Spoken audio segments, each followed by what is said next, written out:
Hello students, welcome to Axis institute. आज हम लोग स्टार्ट करने जा रहे हैं क्लास 11 का एक बहुत ही बड़ा सा पार्ट, जिसको हम लोग बहुत सारे छोटे छोटे सब पार्ट्स में पढ़ेंगे। अब वो पार्ट है हमारा the conic section, right. The conic section आपने देखा होगा क्लास 11 की टेक्स्ट बुक में लास्ट का जो पूरा पोर्शन होता है that comes under the conic section, जिसमें हम लोग डिफरेंट डिफरेंट चीजें पढ़ेंगे, circle, parabola, ellipse, hyperbola. Along with that अगर टाइम मिला तो पेयर ऑफ स्ट्रेट लाइंस भी हम लोग स्टार्ट करेंगे। ओके, तो सबसे पहले हम लोग स्टार्ट करते हैं कि इसको कोनिक सेक्शन कहा जाता है। ठीक है, कोनिक सेक्शन के अंदर बहुत सारी चीजें हम लोगों को पढ़नी है, बट सबसे पहले बेस से स्टार्ट करते हैं कि why this section, why everything that belongs to this section is known as conic section. Why?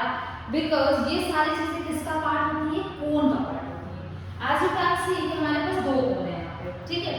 अगर आपको लेफ्ट साइड वाले फिगर को देखें, we have two different cones, जिसके ये जो जिसका वर्टेक्स होता है वो एक पर्टिकुलर पॉइंट पे कोइंसाइड कर रहा है, ठीक है। जो ऊपर वाली कोन है उसको बोला जाएगा अपर नैप, और जो नीचे वाली कोन है उसको बोला जाएगा लोअर नैप।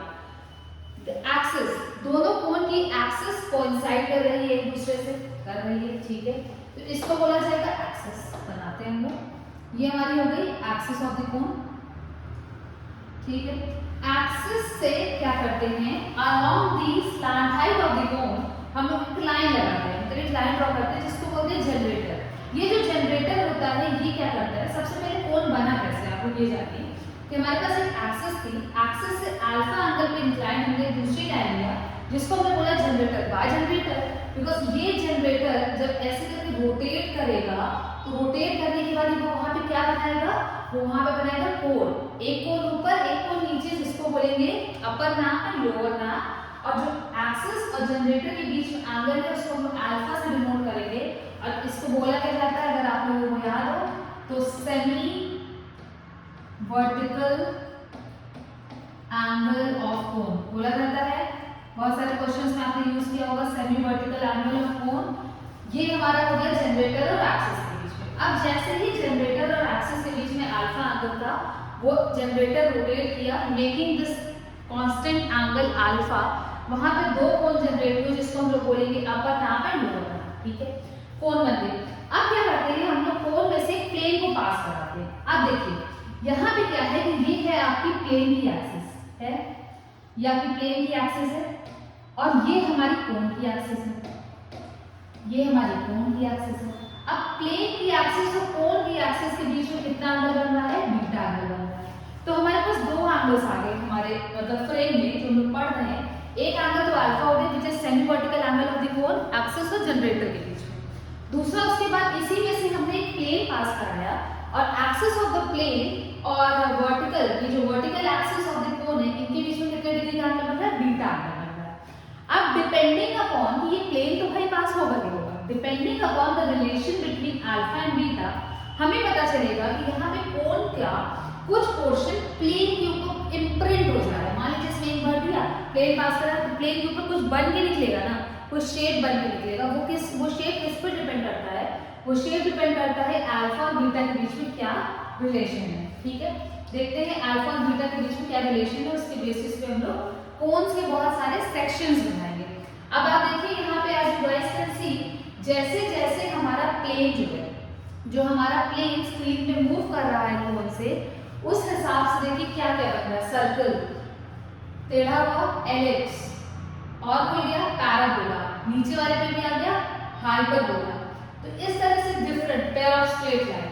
फिर से आप एकदम ध्यान से देखिएगा, ये प्लेन था सर्कल, थोड़ा सा टेढ़ा हुआ एलिप्स, और टेढ़ा हुआ पैराबोला, दोनों कोन पे इंटरसेक्ट किया हाइपरबोला, टच कर गया पेयर ऑफ स्ट्रेट लाइन। तो डिपेंडिंग, ये किस पे डिपेंड कर रहा है, डिपेंड कर रहा है कि प्लेन जो है हमारा वो कोन के साथ कितने डिग्री का एंगल बना रहा है, राइट। तो depending upon the relation between alpha and beta we can classify various sections of the cone which are circle, ellipse, parabola, hyperbola and pair of straight line. अब जो सेक्शंस बनेंगे, ये तो हम लोगों ने देखे सेक्शंस बनते कैसे, देखते हैं। ये देखिए 4 सेक्शंस बने। Pair of straight line is not in our syllabus but we will try to cover it up also. तो यहाँ पे 4 सेक्शंस ऑफ कोन बनते निकले, पैराबोला, सर्कल, एलिप्स, हाइपरबोला। हम लोगों को क्या करना है, ये चारों सेक्शंस अलग अलग पढ़ना है विद सारी properties along with that all the questions, भले ही कितने भी नंबर ऑफ वीडियोस लगे। ये हमारी चीजें करनी है। Circle, ellipse, parabola, hyperbola. याद रखने की बात ये, हाइपरबोला तब बन रहा था जब हमारा प्लेन दोनों अपर नाप और लोअर नाप दोनों में जा रहा था। तो अभी हमने अपर नाप यहाँ पे नहीं बनाया। अब सर्कल, पैराबोला, एलिप्स, हाइपरबोला के लिए अल्फा बीटा में जैसा कि बोला जा रहा था रिलेशन क्या होता है। तो अल्फा बीटा में रिलेशन क्या होता है, अगर बीटा की वैल्यू 90 डिग्री हो जाती है, if beta is equal to 90 degree, तो वहां पे जो सेक्शन बनेगा उसको हम लोग बोलेंगे द सेक्शन इज सर्कल। अगर बीटा की value semi vertical angle of कोण अल्फा से ज्यादा है और 90 डिग्री से कम है, तो वहां उस केस में जो सेक्शन बनेगा एलिप्स का वो क्या बनेगा, हमारा सर्कल, सॉरी सेक्शन बनेगा कोण का, वो क्या बनेगा, एलिप्स बनेगा। अगर बीटा की वैल्यू अल्फा के बराबर हो जाती है, if beta becomes equal to alpha, जो सेक्शन ऑफ द कोण बनेगा वो क्या बनेगा, हमारा पैराबोला। अगर बीटा की वैल्यू 0 से लेके अल्फा डिग्री तक है, तो प्लेन, जो हमारा प्लेन है वो दोनों नाप को कट करेगा, और जो दोनों नाप को कट करता है तो वहां पे क्या निकल के आता है, हाइपरबोला निकल के आता है। तो this is the relation between alpha and beta. और ये आपको याद होना चाहिए, बहुत छोटे छोटे 1 मार्क के क्वेश्चन अगर कहीं पे आते हैं तो पूछ ले जाता है रिलेशन की, if beta is equal to 90 degree then the section of cone is known as. तो ये चीजें आपको सिर्फ ये 4 रिलेशंस याद होने चाहिए, ठीक है। आगे बढ़ते हैं, ये हो गया हमारा कि why this particular section is known as conic section. अब कोनिक सेक्शन को स्टार्ट करा जाता है पढ़ने से सर्कल। सबसे पहले हम लोग पढ़ेंगे सर्कल। तो होप सो सर्कल से आप सब लोग अवेयर होंगे, लेकिन सर्कल से क्या क्या अवेयर होंगे, जो हम लोग 10th तक पढ़े हैं, राइट। पर सर्कल होता क्या है, अगर आप सर्कल की डेफिनेशन देखें तो what is circle, circle is the locus of, सबसे पहले circle is the locus of all the points, circle is the locus of all the points that are at a constant distance from a fixed point। एक fix point लेंगे, constant distance from a fixed point। जब हम लोग एक fix point लेंगे, circle के अंदर fix point क्या होता है हमारा, सर्कल के अंदर फिक्स पॉइंट हमारा होता है सेंटर ऑफ द सर्कल, होता है ये फिक्स पॉइंट हो गया सेंटर ऑफ द सर्कल, ठीक है। मतलब ये हमारा एक फिक्स पॉइंट हो गया P। Locus of all the points, मतलब बहुत सारे पॉइंट्स होंगे जो कि fixed point that is centre of the circle से कांस्टेंट डिस्टेंस पे, मतलब constant distance is what, the constant distance is radius. इस r डिस्टेंस से हमारे पास बहुत सारे पॉइंट्स होंगे, यहाँ पे होंगे कुछ पॉइंट्स, कुछ यहाँ पे होंगे, यहाँ। तो लोकस का मतलब क्या होता है कि जब हम लोग ये वेरिएबल पॉइंट, ये जो मूविंग पॉइंट है जो कि कहीं पे भी पूरे सर्कल पे लाई कर सकता है, जब हम सारे पॉइंट्स को ज्वाइन करेंगे जो कि एक फिक्स्ड सेंटर से, एक फिक्स्ड पॉइंट से कांस्टेंट डिस्टेंस पे लाई करते हैं, तो उस जुड़ने के बाद जो फिगर बन के, जो शेप बन के निकलेगा, that shape is known as circle. अब आप दोबारा से डेफिनेशन पढ़िए कि व्हाट इज सर्कल। तो circle is the locus of all the points that are at a fixed distance from a, that are at a constant distance from a fixed point. Fixed point होगा हमारा जैसे centre of the circle, और constant distance is known as radius of the circle। constant distance is known as radius of the circle। center से fixed distance radius of the circle के जितने भी सारे points होंगे, अगर हम सारे points को join कर दें तो वहां पे क्या बन के निकलता है, तो वहां पे बन के निकलता है हमारा सर्कल, ठीक है। तो अब आप लोग सर्कल से अवेयर हो गए, ठीक है भाई सर्कल होता है, चलिए पता तो था ही सर्कल क्या होता है। लेकिन एक चीज, सर्कल से रिलेटेड आपको कितने टर्म्स पता है, अगर आप लोग 10 तक की बात करते हैं तो हम लोगों को सर्कल से रिलेटेड पता है कि वहां पे सर्कल का रेडियस होता है, फिर डायमीटर होता है, बहुत ही बेसिक से लेके चलते हैं, डायमीटर होता है, उसका हम लोग एरिया निकालते हैं सर्कल का हम लोग सर्कमफेरेंस निकालते हैं। और अगर आगे बढ़ते हैं तो हम लोगों को पता है कि सर्कल में आर्क होता है, सेक्टर होता है, सेगमेंट होता है। इन सारी चीजों की बहुत ज्यादा अभी नीड नहीं है, अभी all you need to know is about radius, diameter, area, circumference, यही सारी चीजें पता होनी चाहिए, सेंटर वगैरह, ठीक है। तो ये सारी चीजों से आप लोग ऑलरेडी अवेयर है। हम लोग आगे मूव करते हैं, सर्कल के टर्म्स को अगर हटाएं, बात आती है इक्वेशन ऑफ द सर्कल। अब ऐसा नहीं, आपने सर्कल के से रिलेटेड बहुत सारे थ्योरम्स प्रूव किए होंगे, क्वाड प्रॉपर्टीज, एंगल प्रॉपर्टीज से रिलेटेड, फिर आप लोगों ने किसी क्लास में सर्कल का एरिया निकाला होगा, सर्कमफेरेंस निकाला होगा, बट अब वही चीज को पढ़ेंगे नहीं। अब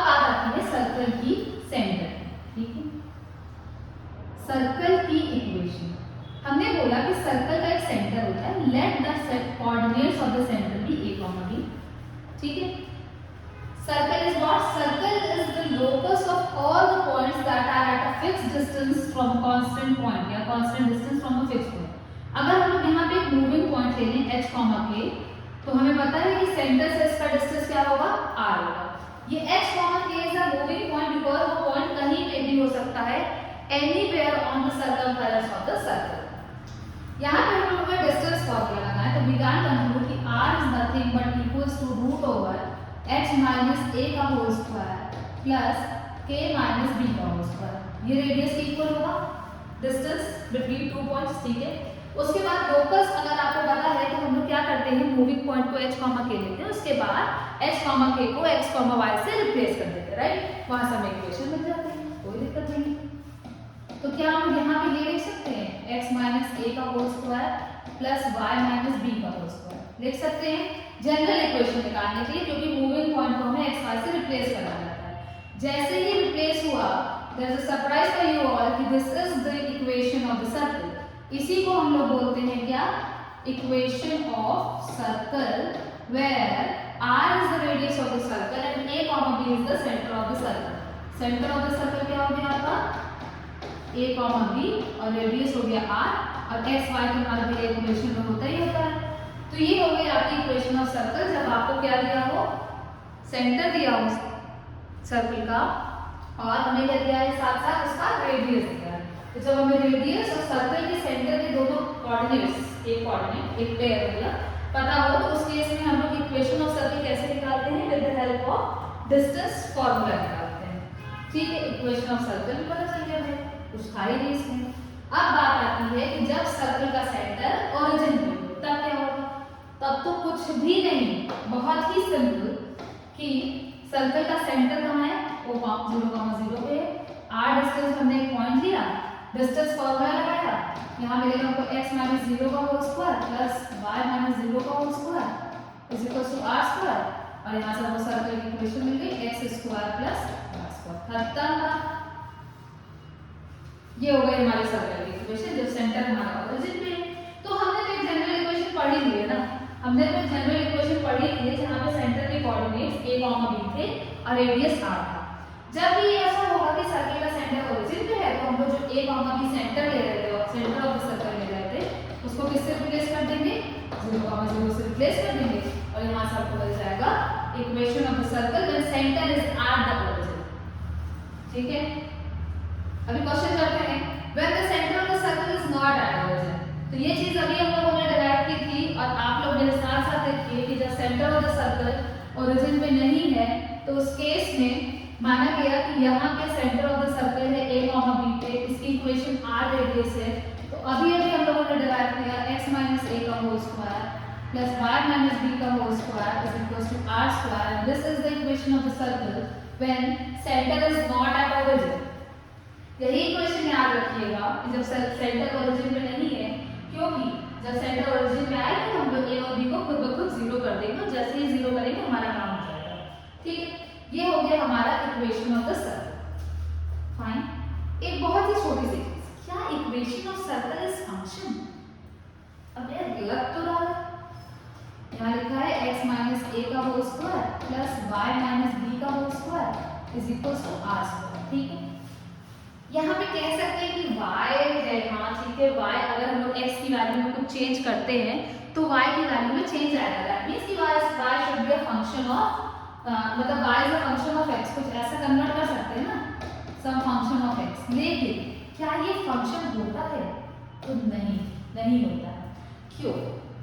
क्योंकि फंक्शन होने के लिए कंडीशन क्या होती है, what is the difference between function and equation, कि अगर फॉर एवरी, मतलब यहाँ पे क्या हो रहा है, for two different values of x, for two different या फॉर टू डिफरेंट छोड़िए, for one value of x, कुछ भी, दोनों चीजें पॉसिबल है. अब ये भी कह सकते हैं for one value of x we get two different values of y मिलेगा, क्योंकि वो स्क्वायर है, जब रूट लेंगे तो पॉजिटिव नेगेटिव दोनों आएगा. Two different values of y. अगर x की एक वैल्यू के लिए y की दो डिफरेंट वैल्यूज मिलती है, दैट मींस कि वो फंक्शन नहीं है. फंक्शन होने के लिए कंडीशन ये होती है कि x की एक वैल्यू के लिए y y की एक यूनिक वैल्यू होनी चाहिए। तो अगर एक बहुत ही छोटा सा आपसे क्वेश्चन पूछा जाए कि इस equation of circle is function और नॉट, तो you will directly say no. Why? Because for exactly one value of x we are getting two different values of y। That means कि जो गिवन चीज लिखी है, जो इक्वेशन ऑफ सर्कल लिखी, it is not a function, it is equation. और हम starting से यही पढ़ रहे हैं, equation of circle, equation of circle. ठीक है, तो ये चीज क्या है? ये फंक्शन नहीं है। फाइन, बहुत ही छोटी सी चीज, कभी कभी पूछ लिया जाता है। क्वेश्चन पे आते हैं, if point 1, 2 is the centre of the circle and radius is equal to 4 centimetre, then we have to find the equation of the circle. Fine, चलिए डायग्राम बनाते हैं। ये सर्कल हो गया हमारा,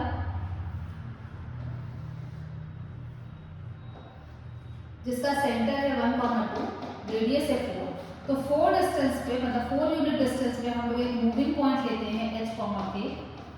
ठीक है, यहाँ पे हम लोग क्या लगाएंगे? उसके बाद डिस्टेंस फॉर्मूला लगाएंगे, अगर आपको फॉर्मूला नहीं आता तो। रूट ओवर h माइनस 1 का whole square plus k minus 2 का whole square is equal to 4। Squaring both sides and replacing h by x and k by y, we get x minus 1 का whole square plus y minus 2 का whole square is equals to 16। ये हो गई हमारी equation, मोटा मोटा equation. इसको खोल भी सकते हैं हम, x square plus 1 minus 2x plus y square plus 4 minus 4y is equals to 16। ये हो गया हमारा x square plus y square minus 2x minus 4y 5, ये हो गया आपका 11। ये हो गई आपकी इक्वेशन ऑफ सर्कल, जहां पे हम लोगों ने सिर्फ और सिर्फ किसका यूज किया है? हम लोगों ने सिर्फ और सिर्फ सेंटर ऑफ द सर्कल और रेडियस ऑफ द सर्कल को लिया, डिस्टेंस फार्मूला लगाया और वहां से इक्वेशन निकल आया। और अगर आपको फार्मूला याद है तब तो आपको बहुत ही सिंपल सी बात हो गई कि x माइनस a का whole square plus y minus b का whole square is equals to r square. ये हो गया आपका इक्वेशन ऑफ द सर्कल। उसको a माइनस b के होल स्क्वायर से एक्सपैंड के सारे टर्म्स को एक साइड ट्रांसफर कर दिया। Very easy question. Find the equation of the circle with the center at origin and the radius equals to 8 means very simple। इसका हम लोग डायरेक्टली देखते हैं 0 0 ये 8। जो सेंटर ओरिजिन पे था, इक्वेशन ऑफ सर्कल क्या आ रही थी? x square plus y square is equal to r square. तो यहाँ से इक्वेशन कितनी आएगी? 64। ये था ना, जब सेंटर ओरिजिन पे लाई कर रहा था तो हम लोग a b को 0 ले रहे थे। आप डिस्टेंस फार्मूला भी लगा सकते हो, ऐसे डायरेक्टली फार्मूला को भी यूज कर सकते हो। आगे बढ़ते हैं। इक्वेशन ऑफ द सर्कल में centre is 3,5 and radius is 4 units. ये क्वेश्चन आप खुद से करिए और फिर हमसे आंसर मैच करिए। मैं डायरेक्टली कर रही हूँ, आपको फार्मूला नहीं याद है तो आप डिस्टेंस फार्मूला भी लगा सकते हैं, एल्स ऐसे डायरेक्टली भी लिख सकते हैं।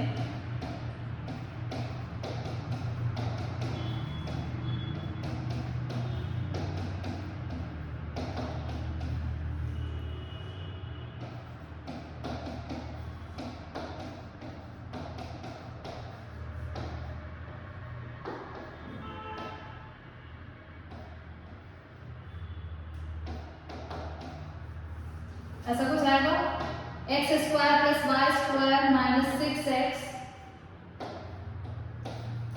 Minus 10y plus 80 is equal to 0। ये आ गई इक्वेशन ऑफ द सर्कल जब सेंटर हमारा 3,5 पे है और रेडियस हमारा 4 यूनिट्स है। ठीक है, ये सारी चीजें तो एक जैसा क्वेश्चन हो गया। अब यहाँ पे पूछा गया है what is the centre of the circle. ये उल्टा क्वेश्चन हो गया। ठीक है, हमको पता है इक्वेशन ऑफ सर्कल होती है x माइनस a का whole square plus y minus b का whole square is equals to r square where a comma b is the centre of the circle. जो क्वेश्चन दिया हुआ है वो हमको दिया है x माइनस 4 का whole square plus y plus 7 का whole square is equals to 9। तो यहाँ से अगर हम इन दोनों को कंपेयर करें तो a की वैल्यू मिलेगी 4, b मिलेगा माइनस 7, r स्क्वायर मिलेगा 9 मिलेगा। a is equals to 4, b is equals to minus 7। Centre हमारा क्या होता था a कॉमा b, जो कि हो गया 4 कॉमा माइनस 7 और रेडियस हमारा हो गया root over 9 that comes to 3। Plus minus 3 होता है but radius is the distance that can't be negative.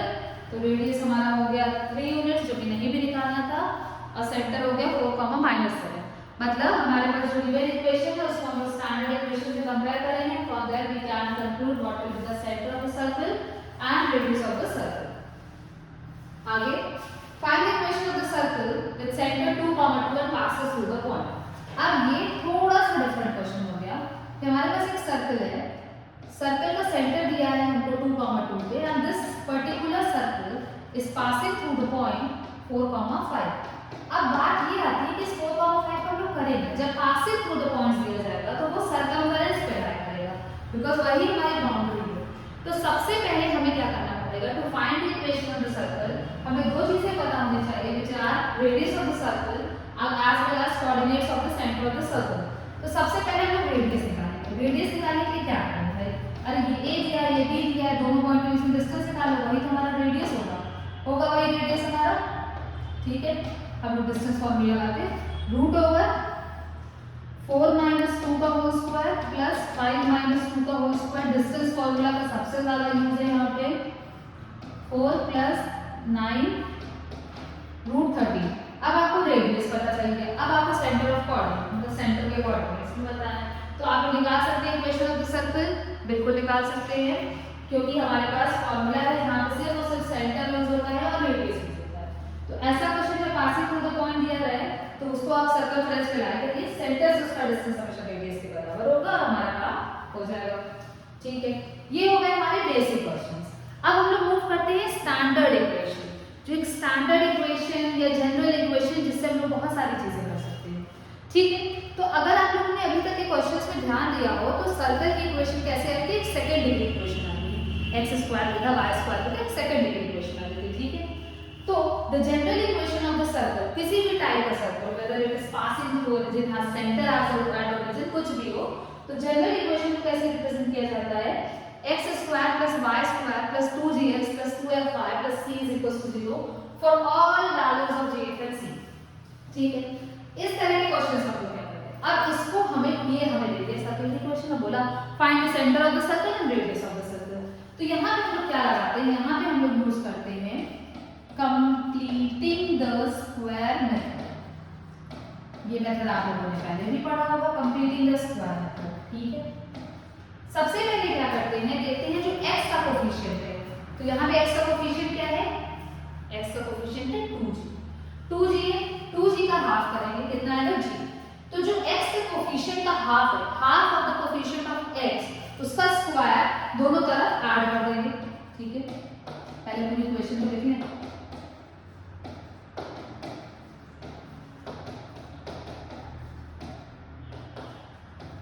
As well as जो कोफिशिएंट ऑफ y है, यहाँ पे क्या है, कोफिशिएंट ऑफ y 2 है, तो half of the coefficient of y f का स्क्वायर हम लोग क्या करेंगे, दोनों तरफ ऐड, और दोनों तरफ मतलब ऐड कर देंगे, बैलेंस मेंटेन है। ठीक है, बैलेंस मेंटेन होने के बाद अब अगर हम लोगों ने ये चीजें ऐड कर दी तो क्या ऐड करने के बाद यहाँ पे क्या आएगा, देखिए यहाँ पे अगर हम लोग ऐड करें, अब देखिए यहाँ पे x² 2gx और g², क्या इस पूरे को कंबाइन करके हम लोग x + g का होल स्क्वायर लिख सकते हैं, इन तीनों लिख सकते, क्यों नहीं लिख सकते, बिल्कुल लिख सकते हैं।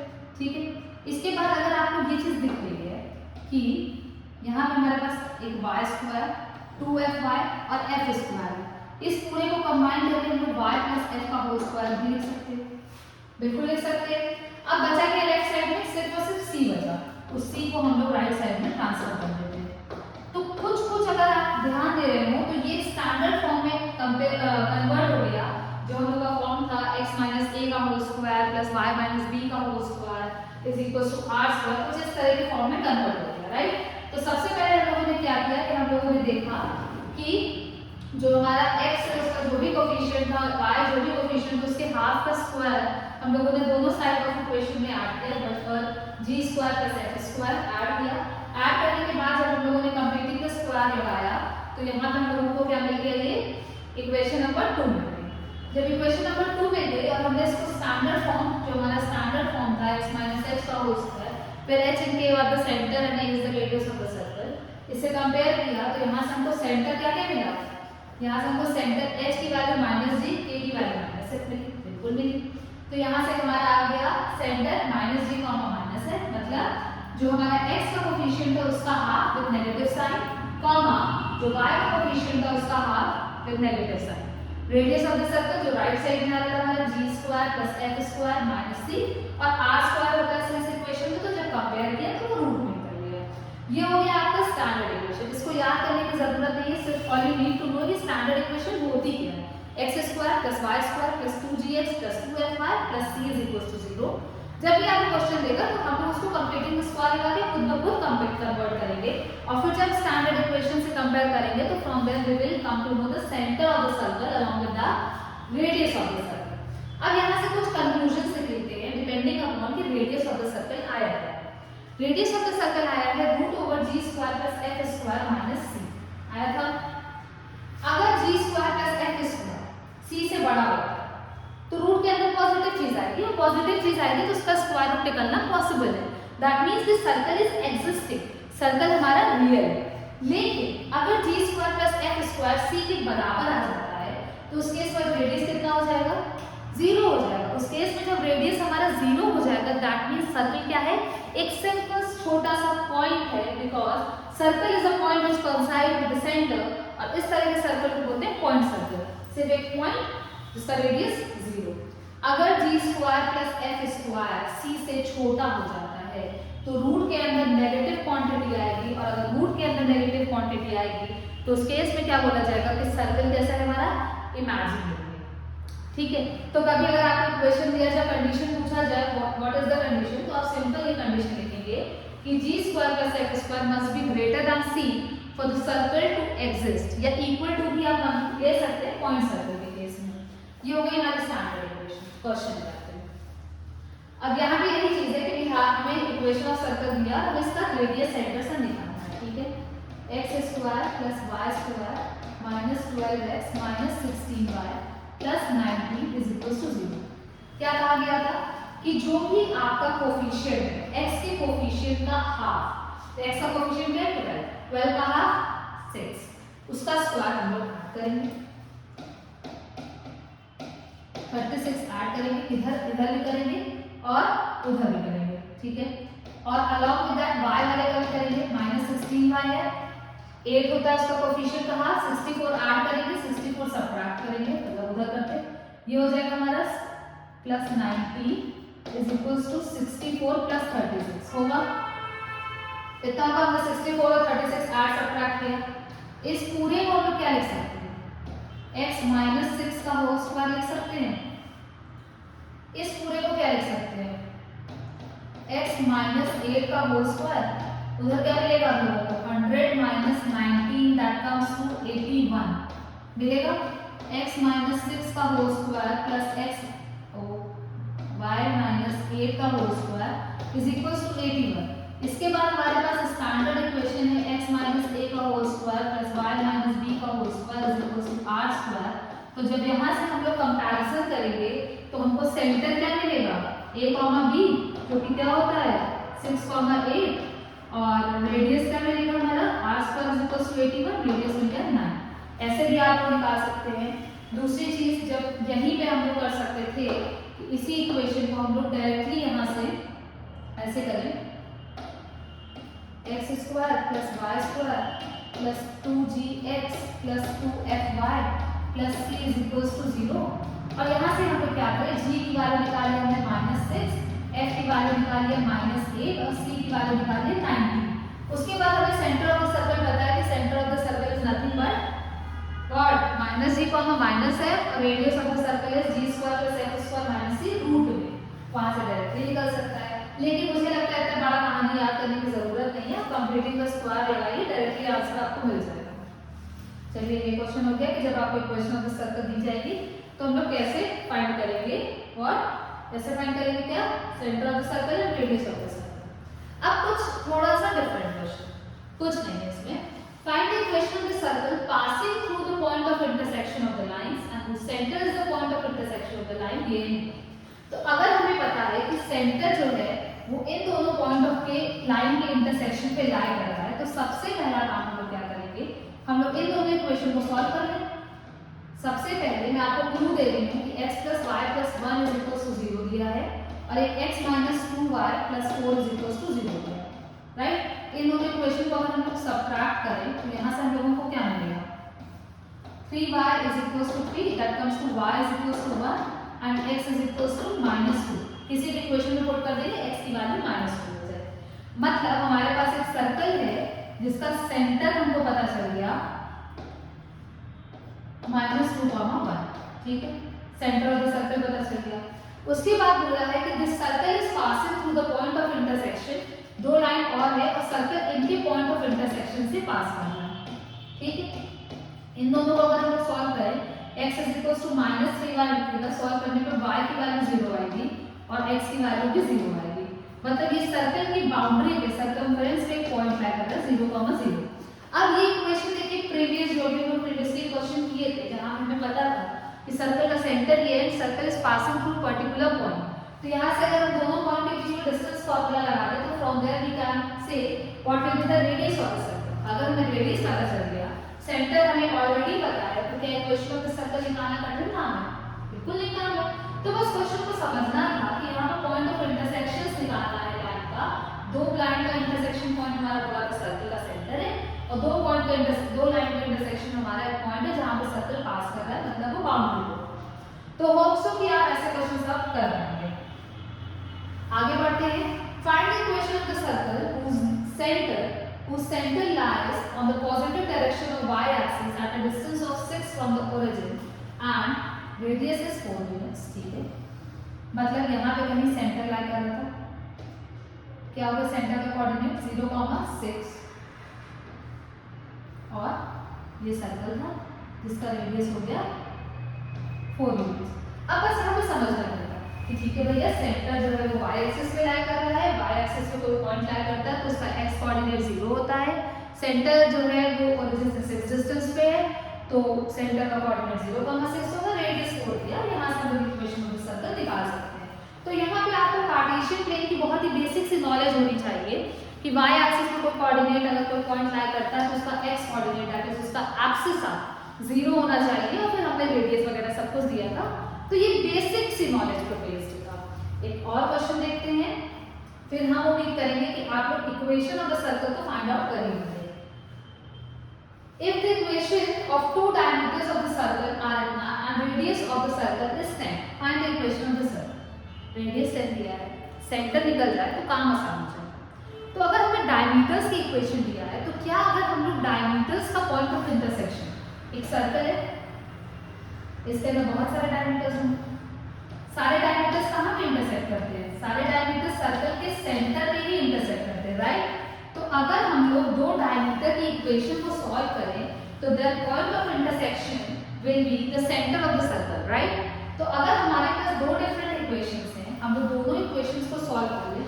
2x + y = 6 एक इक्वेशन है, दूसरी इक्वेशन है 3x + 2y = 4। यहाँ से इन दोनों इक्वेशन को अगर हम सॉल्व करें तो we get y = 6 - 2x, इसमें पुट करें तो 3x + 2, y की जगह पे 6 - 2x = 4, 3x + 12 - 4x = 4, x = 8। यहाँ से हमें x की वैल्यू 8 मिल गई, y की वैल्यू 10 मिल गई। तो हमें सेंटर के कोऑर्डिनेट्स नहीं है ना, दोनों डायमीटर का जो पॉइंट ऑफ इंटरसेक्शन था वो हो गया हमारा centre of the circle. Centre of the circle मिल गया 8,10 and radius of the circle is 10 units. दोनों चीजें अगर हमको मिल गई तो अब हम लोग क्या उसका इक्वेशन निकालना कठिन काम होगा कि 8,10 हमारा सेंटर ऑफ द सर्कल है और रेडियस हमारा 10 है, वेरी सिंपल। तो यहाँ से हम लोग इक्वेशन ऑफ द सर्कल निकाल सकते हैं। तो कुल मिला के मॉरल ऑफ द स्टोरी या कंक्लूजन ऑफ द स्टोरी ये कहती है कि हमें पता होना चाहिए कि सर्कल का सेंटर क्या है और सर्कल का रेडियस क्या है। काम करना, एक स्टैंडर्ड इक्वेशन याद करनी है, सर्कल का सेंटर होना चाहिए क्या, रेडियस क्या होना चाहिए। फिर हमको कुछ भी मैथमेटिकल कंडीशन दे दी, इसके इंटरसेक्शन पे लाई कर रहा है, एक्स एक्सिस पे लाई कर रहा है, वाई एक्सिस पे लाई कर रहा है, डिपेंडिंग अपॉन दैट कंडीशन हम लोग को सेंटर का coordinate along with that radius of the circle find कर लेंगे और उसके बाद हम लोग इक्वेशन ऑफ द सर्कल निकाल लेंगे। तो this was the first part of our lecture. इसके बाद हम लोग सर्कल से रिलेटेड और क्वेश्चंस देखेंगे। सर्कल बेसिकली इतना ही है, लेकिन क्वेश्चंस बहुत डिफरेंट तरह के आते हैं। तो अभी आप लोग बेसिक क्वेश्चंस करिए और जल्दी हम लोग मिलेंगे अपने अपकमिंग लेक्चर में जहाँ पे आपका सर्कल को आगे हम लोग कंटिन्यू करेंगे। होप सो कि आपको वीडियो प्रोडक्टिव लगी होगी। That's why you guys are till the very end to watch the entire video. अगर वीडियो आपको पसंद आई है तो जल्दी से जल्दी आप लोग क्वेश्चंस को कंप्लीट करिए and thanks for watching the video. Enjoy your day.